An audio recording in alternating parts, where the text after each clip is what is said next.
Hi hello വീഡിയോയിലേക്ക് എല്ലാവർക്കും സ്വാഗതം. ഈ ഒരു വീഡിയോ ഞാൻ ഇന്നലെ ചെയ്യാൻ വിചാരിച്ചതായിരുന്നു. എനിക്ക് സാധിച്ചില്ല.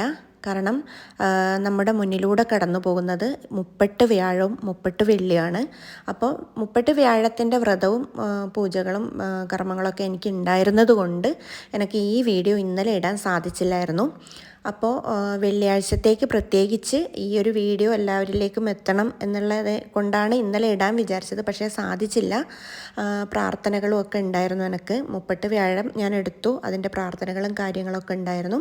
അപ്പോൾ മുപ്പട്ട് വെള്ളിയുടെ ഒരു കാര്യം പറയാൻ വേണ്ടിയിട്ടായിരുന്നു ഈ വീഡിയോ ഞാൻ ഇട്ടത്. നമ്മുടെ മഹാലക്ഷ്മിക്ക് വളരെ പ്രിയപ്പെട്ടതാണ് ഏലക്ക.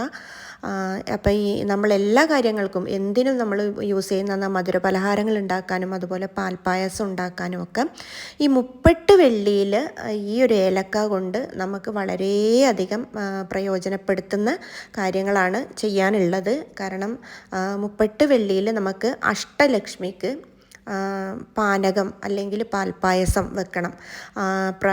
പാൽപ്പായസം വെച്ചിട്ട് അത് പ്രസാദമായിട്ട് ഭഗവതിക്ക് മുന്നിൽ വെക്കണം, മഹാലക്ഷ്മിക്ക് മുന്നിൽ വെക്കണം.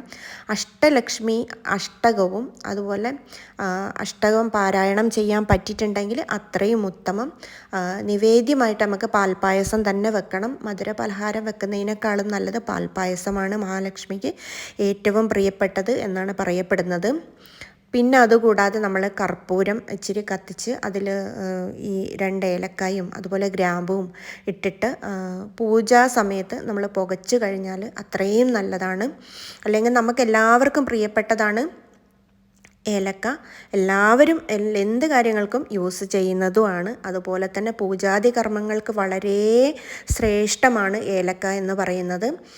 അതുപോലെ തന്നെ നമ്മൾ സന്ധ്യാസമയങ്ങളിൽ നമ്മൾ വീട്ടിൽ പുകയ്ക്കും പോലെ അതുപോലെ കർപ്പൂരം ഇട്ട് പുകയ്ക്കില്ല. നമ്മൾ ആ ഒരു പുകയ്ക്കുന്നതിൽ 2-3 ഗ്രാമ്പുവും ഏലക്കയും കൂടി ഇടുവാണെങ്കിൽ വളരെയധികം ഉത്തമമാണ്. പ്രത്യേകിച്ച് മുപ്പട്ട് വെള്ളിയിൽ വ്രതവും കൂടി എടുത്തിട്ട് നമ്മൾക്ക് ഇത് ചെയ്യാൻ പറ്റിയാൽ വളരെ ഉത്തമമായിട്ടാണ് പറയുന്നത്. പ്രത്യേകിച്ച് മഹാലക്ഷ്മി അഷ്ടകം കൂടെ ജപിക്കാൻ പറ്റിയാൽ വളരെ നല്ലതാണ്. ഒരിക്കലെടുത്തിട്ട് നമുക്ക് വ്രതം എടുക്കാവുന്നതാണ്. വളരെ ശ്രേഷ്ഠമാണ്.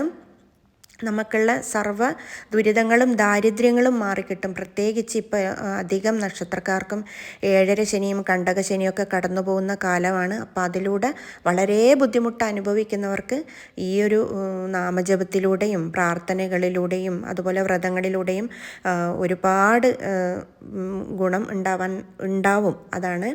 അപ്പോൾ പറ്റുന്നവരെല്ലാം ചെയ്യുക. പിന്നെ അതുപോലെ നമ്മൾ പ്രാർത്ഥിക്കാനിരിക്കുന്ന സമയത്ത് ഒരു ഏലക്കായ് പൊടിച്ചിട്ട് അതിൻ്റെ കുരു നമ്മളെ വായിലിട്ട് ചവച്ചിട്ട് നമുക്ക് പ്രാർത്ഥിക്കുകയാണെങ്കിൽ അത്രയും ഉത്തമമാണ്.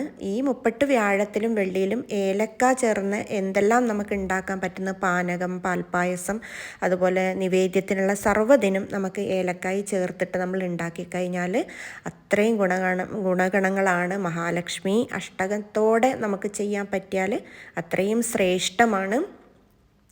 അപ്പോൾ ഈ ഒരു കാര്യങ്ങൾ ഇന്നലെ ഞാൻ ചെയ്തിട്ടുണ്ടായിരുന്നെങ്കിൽ പലർക്കും ഈ വീഡിയോ കാണുന്നവർക്ക് എന്തെങ്കിലും ഒരു ഉപകാരം ഉണ്ടാവും എന്ന് വിചാരിച്ചിട്ടാണ് ഇന്നലെ ചെയ്യണമെന്ന് വിചാരിച്ചത്. പക്ഷേ എന്തോ എനിക്ക് സാധിച്ചില്ല. അതുകൊണ്ടാണ് ഞാൻ ഇപ്പോൾ ഈ വീഡിയോ ചെയ്തിട്ട് വിടുന്നത്. അപ്പോൾ പറ്റുന്നവരെല്ലാം ചെയ്യാൻ ശ്രമിച്ചു കഴിഞ്ഞാൽ, വിശ്വാസമുള്ളവർ ചെയ്യാൻ ശ്രമിച്ചു കഴിഞ്ഞാൽ വളരെ ഉത്തമമാണെന്ന് എനിക്ക് പറയാനുള്ളത്.